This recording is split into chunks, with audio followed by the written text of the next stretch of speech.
Hello everyone, my name is Kuldeep और इस video में हम डिस्कस करेंगे concept of accountability and control का। Starting with accountability. तो अकाउंटेबल टर्म का इस्तेमाल इंग्लिश लैंग्वेज में 1583 में पहली बार हुआ। अकाउंटेबिलिटी का मेन जो एम होता है वो एडमिनिस्ट्रेशन एक्शन में गलत काम को चेक करना, एफिशिएंसी को इंक्रीज करना और एडमिनिस्ट्रेटिव प्रोसेस में इफेक्टिवनेस लेके आना है। बात करें अगर एडमिनिस्ट्रेटिव कंट्रोल की, तो ये हमें दो तरह का देखने को मिलता है। Number one internal control and number two is external control. Internal control में हम budgetary system, personal management, efficiency survey, professional standards, administrative leadership, hierarchical order, inquiries and investigations और एनुअल कॉन्फिडेंशियल रिपोर्ट को ऐड करते हैं। जबकि external control में legislature, executive, judiciary और citizens को इंक्लूड करते हैं। फर्दर हम लेजिस्लेचर, कानून बनाने वाली संस्था की बात करेंगे। तो पार्लियामेंट में सबसे पहले हमें क्वेश्चन आवर देखने को मिलता है मॉर्निंग के समय में, और वहां पर मेंबर ऑफ पार्लियामेंट मिनिस्टर से क्वेश्चंस पूछते हैं। ये जो क्वेश्चन आवर होता है ये हमें तीन तरह का देखने को मिलता है: starred, unstarred and short notice. Starred question का जवाब ओरली दिया जाता है, अनस्टार्ड क्वेश्चन का जवाब रिटर्न में दिया जाता है और शॉर्ट नोटिस का जवाब ये एक्चुअली में 10 दिन के अंदर नोटिस देके पूछा जा सकता है। लेजिस्लेचर में क्वेश्चन आवर के बाद हम देखते हैं 0R। वैसे ये कहीं भी रूल्स ऑफ प्रोसीजर में मेंशन नहीं है। यहाँ पर मैटर्स को बिना प्रायर नोटिस के रेज किया जाता है। यह क्वेश्चन आवर और एजेंडा के बीच स्टार्ट होता है। ये इंडियन इनोवेशन है और ये 1962 से हमारे पार्लियामेंट का हिस्सा है। उसके बाद हाफ आवर डिस्कशन, जहां पर सफिशिएंट पब्लिक इंपॉर्टेंस के मैटर्स को रेज किया जाता है। ऐसी डिस्कशन के लिए स्पीकर 3 दिन अलॉट कर सकता है। हाफ आवर डिस्कशन के बाद शॉर्ट ड्यूरेशन डिस्कशन, जिसको 2 आवर डिस्कशन भी बोलते हैं, जहां पर अर्जेंट पब्लिक इंपॉर्टेंस मैटर को रेज किया जाता है और ये 1953 में एग्जिस्टेंस में आया। एंड देन उसके बाद एजर्नमेंट मोशन। एजर्नमेंट लाने के लिए 50 मेंबर्स का सपोर्ट चाहिए। अजर्नमेंट मोशन का मतलब ही होता है स्थगित करना। तो अगर अजर्नमेंट पास हो गया तो जो नॉर्मल बिजनेस होता है हाउस का वो इंटरप्ट हो जाता है, यानी कि स्थगित हो जाएगी सदन की कार्रवाई। फिर एक होता है नो कॉन्फिडेंस मोशन। तो आर्टिकल 75 जो है इंडियन कॉन्स्टिट्यूशन का, वो ये बोलता है कि जो काउंसिल ऑफ मिनिस्टर है ये कोलेक्टिवली, सामूहिक तौर पर लोकसभा को रिस्पॉन्सिबल होती है और कोई मंत्री तब तक मंत्री बना रह सकता है जब तक उसके पास फुल मेजोरिटी है लोकसभा में। जो 50% जो एमपीज होते हैं उनका जब तक उसके पास सपोर्ट है। अच्छा, सेंश्योर मोशन और नो कॉन्फिडेंस मोशन में क्या फर्क होता है? तो जब भी सेंसर मोशन इंट्रोड्यूस होता है हाउस में, तो वहां पर लोकसभा में रीजन जो है वो बताया जाएगा। जबकि जब नो कॉन्फिडेंस मोशन होगा तो उसके लिए ऐसा लोकसभा में कोई रीजन जो है देने की जरूरत नहीं होती। फिर सेंसर मोशन जो होता है वो एक इंडिविजुअल या फिर group of council of minister के अगेंस्ट भी चलाया जा सकता है। जबकि जब नो कॉन्फिडेंस मोशन होगा तो वो सभी काउंसिल ऑफ मिनिस्टर के ऊपर माना जाता है। अगर सेंसर मोशन पास होता है तो कंसर्न जो काउंसिल ऑफ मिनिस्टर होंगे उनको रिजाइन करना पड़ता है। जबकि अगर नो कॉन्फिडेंस मोशन पास होता है तो एंटायर जो काउंसिल ऑफ मिनिस्ट्री होती है उनको रिजाइन करना पड़ता है। सेंसर मोशन जो होता है वो स्पेसिफिक पॉलिसी, स्पेसिफिक एक्शन के अगेंस्ट इंट्रोड्यूस होता है, लाया जाता है। जबकि नो कॉन्फिडेंस मोशन लाने का मेन मकसद यही जानना होता है कि जो रूलिंग पार्टी है उसके पास 50% मेंबर्स का सपोर्ट है या नहीं। आगे है ऑडिट रिपोर्ट। तो जो controller and auditor general of India है, इसकी बात इंडियन कॉन्स्टिट्यूशन के आर्टिकल 140 से 151 में की गई है। ये पार्लियामेंट के बिहाफ पे गवर्नमेंट के कामकाज का ऑडिट करता है और एनुअल ऑडिट रिपोर्ट को गवर्नमेंट के पास सबमिट करवाता है। क्या ये एक तरीके से पार्लियामेंट का एजेंट होता है और उसी को जवाबदेह होता है। उसके बाद फर्दर हम डिस्कस करेंगे committees, starting with public accounts committee, जिसका सेटअप 1921 में हुआ था under government of India act 1919। यह क्वेश्चन यूजीसी नेट में भी आ चुका है। इसमें टोटल हमें 22 मेंबर देखने को मिलते हैं, 15 लोकसभा से और 7 राज्यसभा से। पब्लिक अकाउंट्स कमेटी का मेन काम कैग द्वारा तैयार की गई रिपोर्ट को एग्जामिन करना होता है, जो ऑडिट रिपोर्ट होती है। कैग एक्चुअली में 3 तरह की रिपोर्ट्स जो है वो सबमिट करता है गवर्नमेंट को, या फिर हम बोल सकते हैं प्रेसिडेंट को एक्चुअली में करता है। First is report on appropriation account, second is audit report on finance accounts, and third is audit report on public undertakings. Next है estimate committee. इस कमेटी का ओरिजिन स्टैंडिंग फाइनेंशियल कमेटी जो 1921 में establish हुई थी से ट्रेस होता है। अगर हम बात करें आफ्टर इंडिपेंडेंस, तो जो पहली एस्टीमेट कमेटी बनी थी वो जॉन मठाई, जो उस वक्त के हमारे फाइनेंस मिनिस्टर थे, उनके रिकमेंडेशंस के ऊपर बनी थी। इसमें 30 मेंबर देखने को मिलते हैं, 30 एमपीस होते हैं जो कि सारे लोकसभा से ही होते हैं। इसकी मेन फंक्शंस बजट में इंक्लूड एस्टिमेट्स को एग्जामिन करना है और पब्लिक एक्सपेंडिचर में इकोनॉमीज को सजेस्ट करना है, इसलिए इसे कंटिन्यूअस इकोनॉमी कमेटी भी बोला जाता है।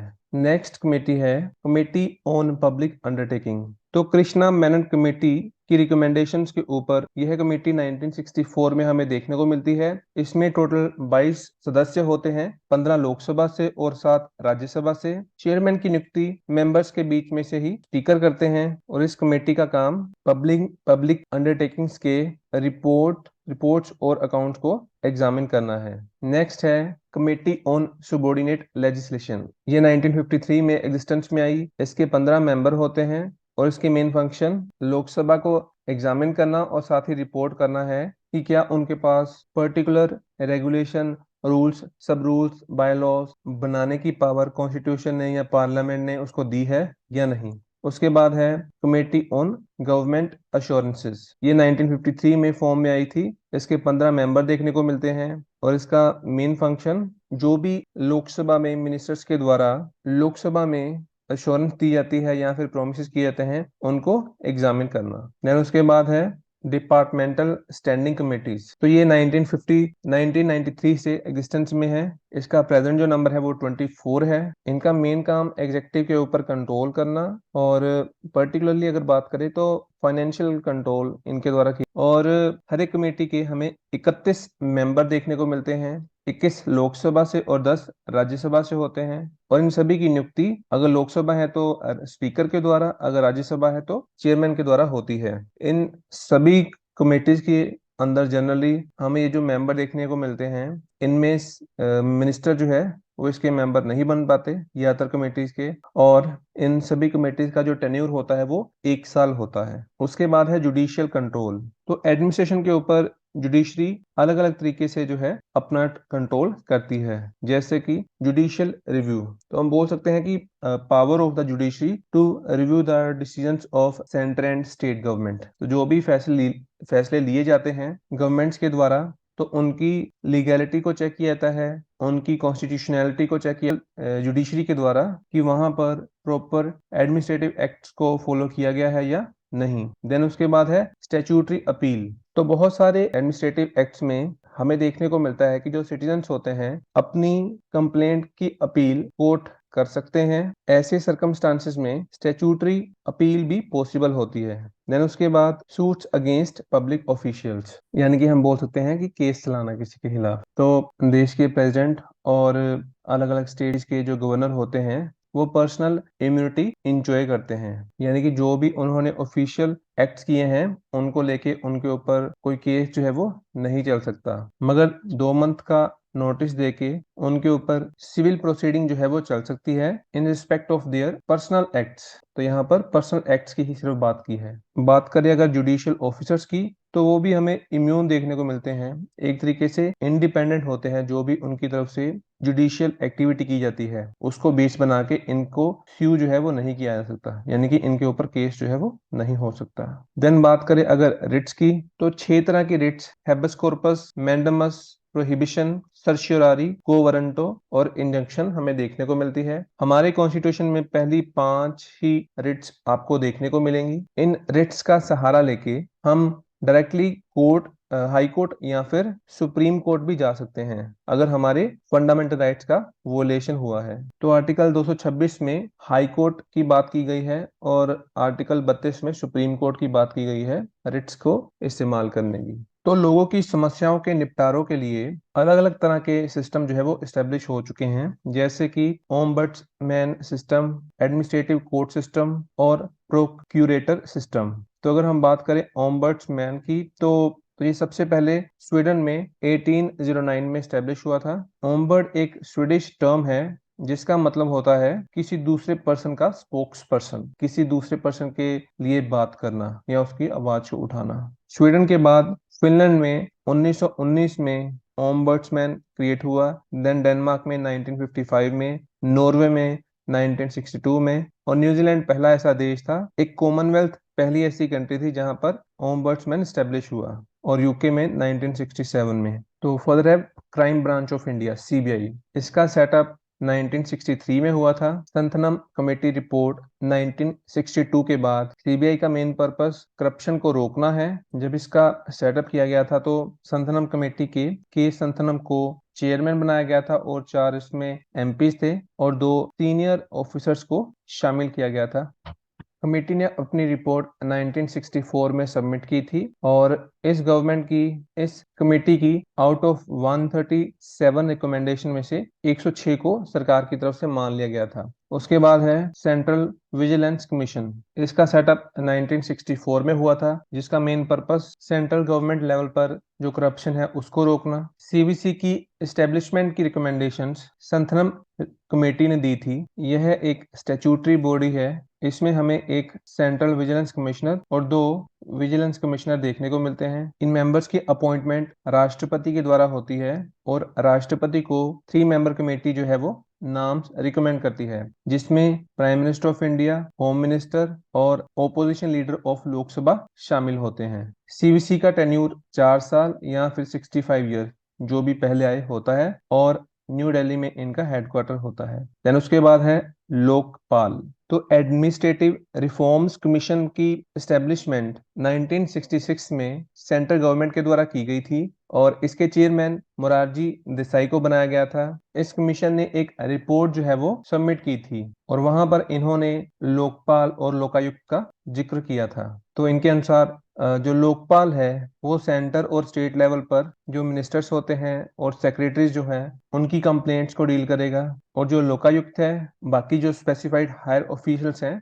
उनके रिगार्डिंग कंप्लेंट्स को डील करेगा। इंडिया के पहले लोकपाल का नाम पिनाकी चंद्र घोष है, जो कि सुप्रीम कोर्ट के रिटायर्ड जज थे। उसके बाद अगर हम बात करें लोकायुक्त की, तो डोनाल्ड सी रोवत का मानना है कि इंडिया के पास मोस्ट पॉपुलस ओम्बड्समैन ज्यूरिसडिक्शन है पूरी दुनिया का।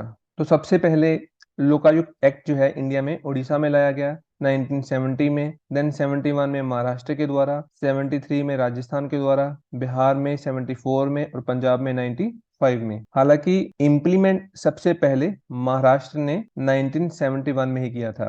उड़ीसा ने इसको लागू करने के लिए 13 साल का समय लिया था, 1983 में जाके लागू किया था। उसके बाद है सिविल सोसाइटी। तो हीगल जो है पहले ऐसे पॉलिटिकल फिलोसफर हैं जिन्होंने सिविल सोसाइटी और स्टेट को डिफरेंशिएट किया। बाद में इनको मार्क्स एंजल ने फॉलो किया 19th सेंचुरी में, और 20th सेंचुरी में एंटोनियो ग्रामशी ने इनको फॉलो किया, जहां पर इन सभी ने सिविल सोसाइटी के कंसेप्ट को एनालाइज किया as earlier views were expressed by Hegel. उसके बाद है आरटीआई, राइट टू इंफॉर्मेशन। तो इसका मतलब लोगों के पास लोगों को दी गई उस फ्रीडम से है जिसके जरिए वो गवर्नमेंट इंफॉर्मेशन को एक्सेस कर सकते हैं। इसका मतलब गवर्नमेंट की फंक्शनिंग में ओपननेस और ट्रांसपेरेंसी लाना है। 92 में वर्ल्ड बैंक ने एक डॉक्यूमेंट रिलीज किया जिसका टाइटल गवर्नेंस एंड डेवलपमेंट था, जिसमें वर्ल्ड बैंक ने गवर्नेंस के 7 एस्पेक्ट्स की बात की थी, और उनमें से एक ट्रांसपेरेंसी और इंफॉर्मेशन भी था। स्वीडन पहला ऐसा देश था जिसने आरटीआई 1766 में इंट्रोड्यूस किया था। Then USA granted RTI in the form of freedom of information act 1966 में इंट्रोड्यूस किया। इवन इंडिया में बहुत सारे स्टेट का अपना आरटीआई जो है वो देखने को मिलता है, और तमिलनाडु पहला ऐसा स्टेट था जिसने इंडिया में आरटीआई 1907 में इंट्रोड्यूस किया, और पूरे इंडिया में 2005 में आरटीआई को इंट्रोड्यूस किया गया। So this is all about this lecture. Thank you very much.